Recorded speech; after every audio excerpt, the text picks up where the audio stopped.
Yo, so we back in here for another edition of F-ya-Motha, and I've covered the Diddy case extensively. To my knowledge, I've lifted every stone, I've crossed every T, dotted every I. It just sounds like a bunch of bullshit and fluff. Not to mention, you've had people be found out for trying to coerce ex-boyfriends into saying that he did XYZ to him, only to be dropped from the witness or victim list. Since several victims have come forward and said that they were paid, or somebody offered to pay them to make fake claims against Diddy. And then we got this bullshit that was posted by the XL magazine. I'm gonna let y'all hear it. You can't really hear the person's real voice, nor can you see what they really look like. However, from the silhouette, the nigga looks like a 62-year-old man. We're not believing this shit. You know, are we really believing that Diddy, even if this was 20 years ago, the man would have been roughly, early 40s? You can tell from the silhouette this is an old white man. He sounds like he's like a lawyer, let alone a victim. So this is just further bullshit, and I'm just gonna but I'm gonna play it so y'all can hear it. According to your lawsuit, you were hired by a security firm to work security at one of the infamous white parties that was thrown by Sean Combs in the Hamptons. What was that experience like? At first, he was incredibly friendly, very gracious. So you had a friendly chat, and then, according to your lawsuit, at some point later in the night, Sean Combs himself offered you a drink. This didn't come from staff or someone holding a tray of drinks. It came from him directly. Correct. The first drink started to have some effect on me, and I just thought, wow, these are really strong drinks.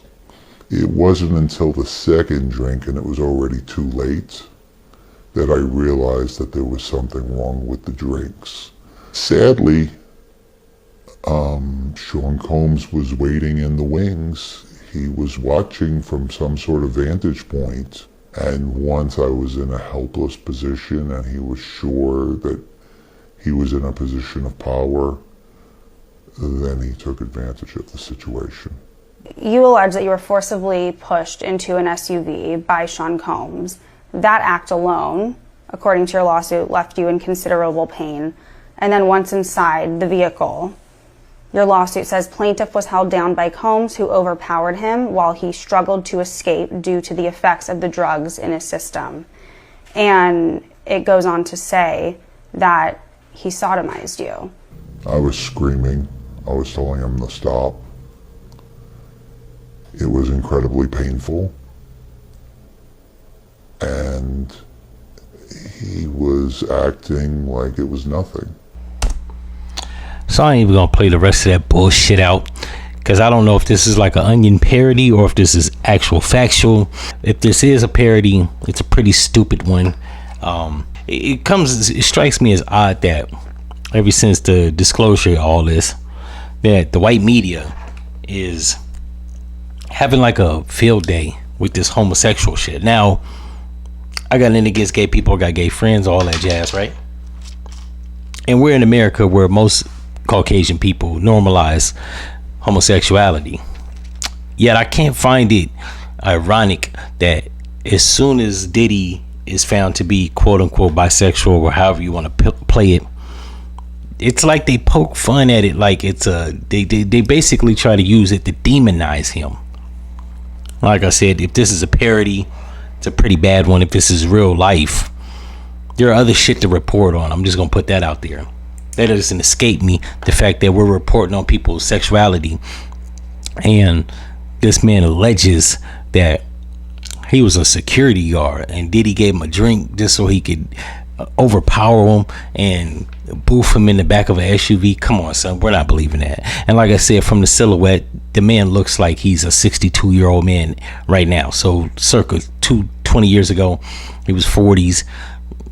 Like, while I think Diddy may be bisexual, I don't think he's out here banging middle-aged white men. That's just me. I could be wrong, but this is just a bunch of stupidness. Yo, so we back in here for another edition of F-ya-Motha, and right off the heels of the last Diddy episode that I just did, says Jay-Z's lawyers have filed a motion in court arguing that his accuser should be required to reveal their name rather than hide behind a pseudonym while smearing his name in public, according to Billboard. And I agree. If you're gonna make a claim on me, you should show yourself. I've never been a fan of people making accusations and then like basically being concealed. Now a lot of people out there are gonna say, well, they're doing that so that they don't, for their safety. Come on now, Jay-Z ain't the mob, he ain't the cartel. And on top of all that, like, people make accusations like this seriously and don't take it to criminal court. I want to see who's accusing me, trying to shake me down for money.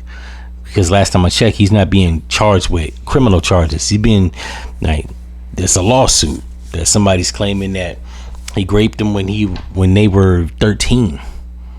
So if you're trying to shake me down for money, which lawsuits sometimes could be legalized extortion, I want to see who's claiming this, right?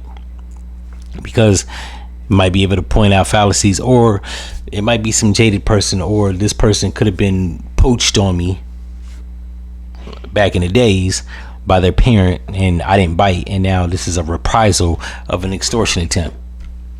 I'm just gonna keep it 100. That's what I think. That's where I'm at with it. In any event, I'm out. No.